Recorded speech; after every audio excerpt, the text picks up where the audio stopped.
Hello guys, welcome back to my vlog. तो जैसे कि मैंने आप सभी को पहले बताया था कि आज है हमारी एनिवर्सरी, तो आज का व्लॉग करते हैं शुरू। तो अब हम जा रहे हैं, हमने घर पर एनिवर्सरी नहीं बनाई तो हम जा रहे हैं बाहर घूमने। और ये हमारी 5वीं शादी की सालगिरह है, तो मैंने सोचा कि हर बार घर ही बनाते हैं पूरी सब्जी, और पूरा दिन मुझे खाना बनाने में ही चला जाता है। और इधर देखो मैंने कितने सुंदर टॉप्स पहने हैं मंगलसूत्र के साथ के। और उसके बाद इसके पापा ने बाइक निकाल ली, तो मैंने सोचा कि इस बार भारी बनाते हैं, क्योंकि घर में इतना खर्चा हो जाता है। केक ही हमारा 2,000 रुपये तक का आता है। और मैंने कहा कि इतने में हम सारा पूरा घूम के भी आ जाएंगे और खा भी लेंगे अच्छे से। हेलो गाइस, आप सब कैसे हो? तो आप, अगर आप मेरे ब्लॉग देख रहे हो तो कमेंट करके बताना आपको मेरा ब्लॉग कैसा लगता है। और चलते हैं घूमने। पहले हम पहुंचे मॉल में। तो गाइस, ये है हमारा मॉल जहाँ हमने सिटी स्ट्रीम मॉल, और जहाँ हमने पहले गए, क्योंकि देखो बाहर घूमना बहुत अच्छा होता है अपनी फैमिली के साथ। उससे थोड़ा माइंड भी फ्रेश होता है। घर में हर बार तुम खाना बना, सबसे ज्यादा औरतों के लिए भारी पड़ता है। आदमी तो फिर भी थोड़ा बहुत पैसे खर्च कर ही देता है, लेकिन औरत बेचारी पूरे दिन घर का खाना ही बनाने में ही चला जाता है उसका टाइम। इसलिए मैंने इस बार कुछ अलग और डिसाइड किया कि मैं जाऊंगी इस बार बाहर घूमने। मैंने साफ साफ अपने पति से बोल दिया था कि मैं यहाँ नहीं रहूंगी, मुझे बाहर लेके चलो, मुझे नहीं पता। तो मैं अपने तीनों बच्चों के साथ आ गई हूँ मॉल में घूमने। तो पहले हमने मॉल में एंट्री करी। हमारा प्लान तो मूवी देखने का था, लेकिन बाद में क्या हुआ आप वीडियो में देखते रहे। पहले पहले हमने चेकआउट कराया वहाँ पे। वो उसने चेक किया कि मतलब जो भी वे चेक करते हैं वो सब। फिर उसके बाद हम चले गए मॉल के अंदर। और भव्या मेरी गोदी में थी, वो दो शिवांश और मेरा बेटी बड़े वाली वो अपने पापा के पास थी। तो मैं ब्लॉग बनाई थी, तो मैं अपने आप को कवर नहीं कर पाई। दोनों को आगे बापू बेटी को करा है। और यहाँ पे मॉल में देखने लायक इतनी सारी अच्छी चीजें थी और खरीदने लायक भी थी, लेकिन वो सब मेरे बजट से बहुत ज्यादा बाहर थी। मैं तो एक भी चीज अफोर्ड नहीं कर पा सकती, क्योंकि मैं कमाती तो हूँ नहीं, तो घर में ही रहती हूँ। तो इसलिए इसी वजह से मैंने व्लॉग्स बनाने शुरू किए हैं, कि क्या पता एक दिन वो आए मेरी लाइफ में कि मैं सिर्फ देखूँ ना और खरीदूं भी साथ में। तो ये देखो यहाँ पे बच्चों के भी बहुत अच्छे अच्छे कपड़े मिले हुए थे। तो इसके पापा बोलने लगे चलो ऊपर चल रहे हैं, देख लेना जो तुम्हें पसंद आए ले लेना। लेकिन फिर मैं कह रही यार मैं कुछ, फिर भी हम चले गए। मैंने कहा, चलो कुछ देख लेते हैं, अच्छा लगा तो ले लूंगी मैं। अब मैंने एंटर करा बच्चों की उसके लिए, कि इन्होंने मुझे मतलब ये भी कुछ ज्यादा जो आदमी लोग होते हैं ना, ये भी ज्यादा दिमाग चलाते हैं। उन्होंने पता कहाँ मुझे लेके गए? आप देखो, यहाँ पे सारे बच्चों के खिलौने थे, सिर्फ बच्चों के लिए, सब कुछ बच्चों के लिए टोटली। अब तुम्हें पता है बच्चों की चीजें ही सबसे ज्यादा महंगी आती है। तो यहाँ पे मैंने एक सुंदर सा कैमरा इस टाइप का वो देखा, छोटा सा पर्स बच्चों के लिए, एक डोल वाली वो देखी मछली, वो भी बहुत ही सुंदर थी। भव्या ने तो वो छीन ही ली थी मुझसे, लेकिन वो 350 रुपए की थी, तो नक्सी मैं कैसे ले सकती हूँ उसे। और ये देखो बच्चों के टावल भी थे बार करने वाले। और ये भी थी, उसके ऊपर ना एक कैप भी थी। और ये वो होते हैं ना जब बच्चे नए नए होते हैं तो उनकी नाड़ सीधी करने के लिए लगाते हैं, वही है। खैर मैंने तो घर पे बना लिया था। और इसके बाद यहाँ पे इस वाले इसमें रोक में वो भी थे सॉफ्ट टॉय। तो मैं आपको दिखाती हूँ, सॉफ्ट टॉय थे इतने सुंदर लग रहे थे, मेरा समझ गया था मैं ले लूं। मतलब मेरा बचपन वापस लौट के आ गया था उन्हें देख के। इतने सुंदर सुंदर सॉफ्ट टॉय थे। यहाँ पे तो काफी महंगे थे, लेकिन हमारे यहाँ तो 200-300 रुपए का एक छोटे से छोटा टॉय भी 300-350 रुपए का था। लेकिन मैंने तो 70 रुपए के ले गई थी। आपको अगर मैं अपना सॉफ्ट टॉय दिखाऊं ना, आपको यकीन नहीं होगा मैं इतने कम रेट में ले गई हूँ। उसके यहाँ छोटे छोटे से जो गुड्डे हैं ना, ये भी काफी महंगे थे, एक्सपेंसिव थे। भैया एक्सपेंसिव जगह पे रखी जाएगी तो चीजों की रेट बढ़ ही जाते हैं एक्सपेंसिव जगहों पे। अब ठेले वाली जगह पे तो एक्सपेंसिव चीज भी चिल्लरों के भाव हम खरीद लेते हैं। लेकिन यहाँ पे सारे में बच्चों के ही सामान थे ऑलमोस्ट सारे, बुक्स, कॉपी, पेंसिल, रबड़, इरेजर, पेंसिल बॉक्स, सजावट के सामान काफी सारे। लेकिन एक चीज पे मेरी नजर पड़ी, वो है किट। तो मैंने सोचा कि चल किट देखते हैं, अगर अच्छी मिल गई तो यहाँ से ही ले लूंगी। मेरे पास किट है भी नहीं, और जहाँ पे मुझे जाना पड़ता हो तो मैं बिना किट की जाती हूँ। तो मैंने देखने लगा, तो यहाँ पे मुझे देखा कि यहाँ पे किट के प्राइस भी 200 से ऊपर थे। तो मैंने कहा बाजार में तो 50 रुपए की मिल जाती है, यहाँ तो 200 से भी ऊपर है, मैं नहीं ले पाऊंगी वो भी। और फिर मैंने देखा, माधवी से कहा माधवी आपको लोगे? तो माधवी तुरंत कहती है कि हाँ मम्मा मैं भी लूंगी। क्योंकि देखो बच्चों को नहीं पता होता है कि उनके मम्मी पापा क्या खरीद सकते हैं और क्या नहीं खरीद सकते, तो हम इसे मना भी नहीं करते। अगर इसे कोई पसंद आ रहा हो तो हम दिला देते हैं उसे, चाहे खुद की हमें अपनी शौक मानने पड़े। हमारा बच्चे को ऐसा नहीं लगना चाहिए कि हमारे मम्मी पापा गरीब है, कोई बात नहीं, एडजस्ट हम कर लेते हैं। उसके बाद मुझे यहाँ पे एक चीज़ पसंद आई थी, लेकिन फिर वो काफ़ी महंगी थी, 2,000 के आसपास थी वो। लेकिन अगर मेरे पे कड़ों से चलाना आता तो मैं भी ले लेती। ये देखो, बच्चों के लिए गोगल्स भी थे यहाँ पे, बर्थडे के लिए, बर्थडे पार्टी के लिए। और इस तरीके के तिरंगे भी थे। और देखो, ये फ्लावर वाली रोल तो कितनी सुंदर थी। और जहाँ जितने भी यहाँ पे सामान है ना, मैं 100% श्योर हूँ कि मैं इन सब चीज़ों को बना सकती हूँ घर पे बैठ के, वो भी 10 या 15 रुपए में। तो फिर मैंने एक चीज़ दिखी, देखो, ये कुरियोसी से निकली हुई फ्लावर्स थी यहाँ पे।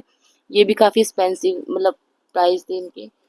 और अगर मुझे क्रोशे आता तो शायद मैं भी बना लेती। और देखो, इतना बड़ा गुलदस्ता रखा था। फिर मैंने सोचा कि चलो चलते हैं यहाँ से बाहर, क्योंकि यहाँ हमारे बजट से बाहर की सारी चीज़ें हैं। और इधर फिर मैं आ गई, यहाँ पर मूवी भी लगी थी, तो हमारा प्लान था मूवी देखने का, लेकिन बच्चे इतने ज़्यादा हमारे शरारते हैं, ये हमें देखने के बैठने भी नहीं दोगे। और मैं देखना चाहती थी भूत बंगला मूवी, तो इसके पापा ने कहा चले अंदर। मैंने कहा नहीं, रहने दो यार, क्योंकि अपने आप को डिस्टर्ब करने के साथ साथ और पूरे सब डिस्टर्ब हो जाएंगे। उसके बाद मैंने भव्य की तरफ अपना कैमरा घुमाया, क्योंकि भैया मैं भी तो आनी जरूरी हूँ ना कैमरे में। माना कि मैं ब्लॉगर हूँ, तो इसका मतलब एक पिक तो मैं लूंगी ना अपनी। तो उसके बाद देखो, तीनों बहन भैया, फिर हम नीचे गए, ऊपर गए, बस देखते रहे देखते रहे देखते रहे, घूमते घूमते में यहाँ पे काफी सारा टाइम हो गया। उसके बाद फिर हम आ गए नीचे। और यहाँ पे मैंने माधवी के लिए पहले पूछा था झूलने के लिए, तो फिर वहाँ पे 100 रुपीज बताए थे, तो फिर मैंने तब मना कर दिया था। लेकिन ये बहुत ज्यादा जिद कर रही थी और लोटपोट होने के लिए तैयार हो गई। फिर मैंने इसे पैसे दिए, मैंने कहा चल ये जो गाड़ी है इसमें बैठ के घूम ले थोड़ी देर। तो नहीं, माधवी नहीं मानी। माधवी ने कहा नहीं, मुझे तो यहीं पे झूलना है इस पे। और देखो किस तरीके से भाग रही है वो। नहीं मम्मा, मुझे यही चाहिए। मैंने कहा इसके पापा रहने दो, बहुत ज्यादा पैसे हैं, 100 रुपए हैं। वैसे आप ये ब्लॉग देखते हुए कहोगे 100-200 रुपए क्या इस वो बोलते हैं, लेकिन जिस आदमी की सैलरी खुद 10,000 रुपये हो, उसमें उसको बच्चों पढ़ाने हो, घर का राशन लाना हो, सब कुछ करना हो, तो उसके लिए 100 रुपये बहुत बड़ी कीमत होती है। उसके बाद आ गए हम खाना खाने। तो हमने जितने भी पैसे इधर उधर से बचा है उसका हमने खाया खाना। और खाने में हमने क्या खाया आप देखो, हमने लिया था, हमने लिए 3 बर्गर्स, एक कोल्ड कॉफी, जो कि मैंने अपने लिए ली थी, लेकिन मेरी छोटी सी बेटी ने उसको हड़प लिया कोल्ड कॉफी को। कोई बात नहीं, है तो मेरी बच्ची। और देखो कैसे मुंह बना बना के फोटोज खिंचा रही है। और भव्या तो बहुत ही ज्यादा खुश थी। मतलब सबसे ज्यादा परेशान हमें किसने किया पता है आपको? हमें सबसे ज्यादा परेशान करा माधवी ने। मुझे ये दिला दो, मुझे वो दिला दो। लग ही ना रहा था कि हम यहाँ एनिवर्सरी सेलिब्रेट करना है, मुझे ऐसा लग रहा था कि मैं शॉपिंग करने आई हूँ माधवी के लिए। उसके बाद आ गया हमारा खाना, फ्रेंच फ्राइड राइस और 3 बर्गर, एक कॉफी। हमने यहाँ से ये लिए, क्योंकि बहुत जो हमने कॉम्बो भी मंगाया था वो भी हमारा यहाँ का बिल 550 के आसपास का बैठ गया था। तो फिर मैंने सोचा ये तो बहुत एक्सपेंसिव है यार, रहने दो, थोड़ा बहुत ही खा लेते हैं हम। उसके बाद हमने थोड़ा बहुत जो भी हमने यहाँ खाया पिया। देखो मादी को देखो, पूरा का पूरा बर्गर पील गई है अकेले, ये लड़की। फिर मैंने कोल्ड कॉफी की एक सिप ली, और जब से मादी करने लगी मम्मी मेरी दे दो बर्गर, मम्मा मुझे दे दो कोल्ड कॉफी, फिर मैंने इसे दे दी। और उधर मादी को खिलाया उसके पापा ने, क्योंकि वो साइड में बैठे थे। और इधर मादी खाई थी बर्गर। चुप। फिर भव्या ने भी और शिवांश ने खाए फ्रेंच फ्राई राइस। ये इतनी क्रंची नहीं थे जितने मैं घर पे बना लेती हूँ, उससे तो कम ही क्रंची थे। और अगर आपको फ्रेंच राइस की रेसिपी चाहिए तो मुझे कमेंट में ज़रूर बता देना, मैं आपके लिए ज़रूर बनाऊंगी। उसके बाद आ गए हम नीचे उतर के। और यहाँ पे देखो एक पूल, इसमें छोटे से फिश टैंक में छोटी छोटी मछलियाँ थी। इसे देखकर सीमा सर वो भी इतनी ज़्यादा खुश हो रही थी कि जैसे पता नहीं इसे देखने आए हो। और उधर मैं माधवी को हमने बिठा दिया था झूले पर घूमने के लिए, क्योंकि बहुत ज़्यादा जिद करी थी। मैंने बिठा दिया, मैंने चलो ठीक है बेटा, तो घूम ले। फिर मैं जब बाय करी तो इसने कोई रिप्लाई नहीं किया था। कोई बात नहीं, फिर मैं और शिवांश और भव्य के लिए भी कहते कि चलो उसमें बिठा देते हैं, लेकिन ये इतने छोटे हैं, अगर हम इनसे अकेले छोड़ देते तो गिर जाते हैं, फिर कुछ भी होता है। क्योंकि देखो वो आगे चला रहा है, गाड़ी में कोई रिस्पॉन्सिबिलिटी होती है। और जो हमारी मादी वो काफ़ी अच्छी है, मतलब उसे पता है हमें ये बैठी रहेगी। और फिर मैं मादी को लेने गई, तो फिर मैंने मादी को नीचे उतारा। और नीचे उतारने के बाद फिर हम गए फिश टैंक के पास। और शिवांश और भव्या फिश टैंक को ही देखते रहे, यहाँ बैठ के नीचे कि कितनी सुंदर सुंदर छोटी छोटी मछली थी, उन्हें देख देख के खुश होते रहे। उसके बाद आ गए हम मॉल के बाहर। तो यहाँ पे जो मंकी था, जो एंट्रेंस पे भी था, और इसके बाद हमने यहाँ पे थोड़ी वीडियो शूट करी और माधवी तो इससे चिपक के ऐसे खेल रही थी जैसे कि बस इसी के साथ ही खेलने ही यहाँ पे आई है। और भव्या को इसके पापा ने गोदी ले रखा था। मैं थोड़ी वीडियो शूटिंग वगैरह कर रही थी, तो यहाँ पे भी मैंने अपनी वीडियोस नहीं बनाई, इनकी बनाई। और माधवी देखो कैसे गले मिल रही है। और शिवांश तो बहुत ज्यादा खुश था, यहाँ गाने भी बज रहे तो शिवांश तो डांस भी कर रहा था, इतना ज्यादा खुश था। तो देखो, अगर आप सेलिब्रेट करने कुछ बाहर आते हो तो माँ के लिए तो यही खुशी होती है कि उसके बच्चे खुश नहीं। बस देखो शिवांश को देखो नाच नाच के इतना खुश हो रहा है, उधर माधवी को देखो इतने मजे से खेल रही है वो। इसके पापा को भी डांस लेकर गया शिवांश का डांस देख के। और उसके बाद हम गए थे देखो शिवांश भी ऐसे डांस कर करके दिखा रहा है, डांस कर करके दिखा रहा है, क्योंकि यहाँ पे साइड में ना म्यूजिक चल रहा था, तो वो तो मैंने म्यूट कर दिए वीडियो, तो उसमें आपको सुनाई नहीं देगा।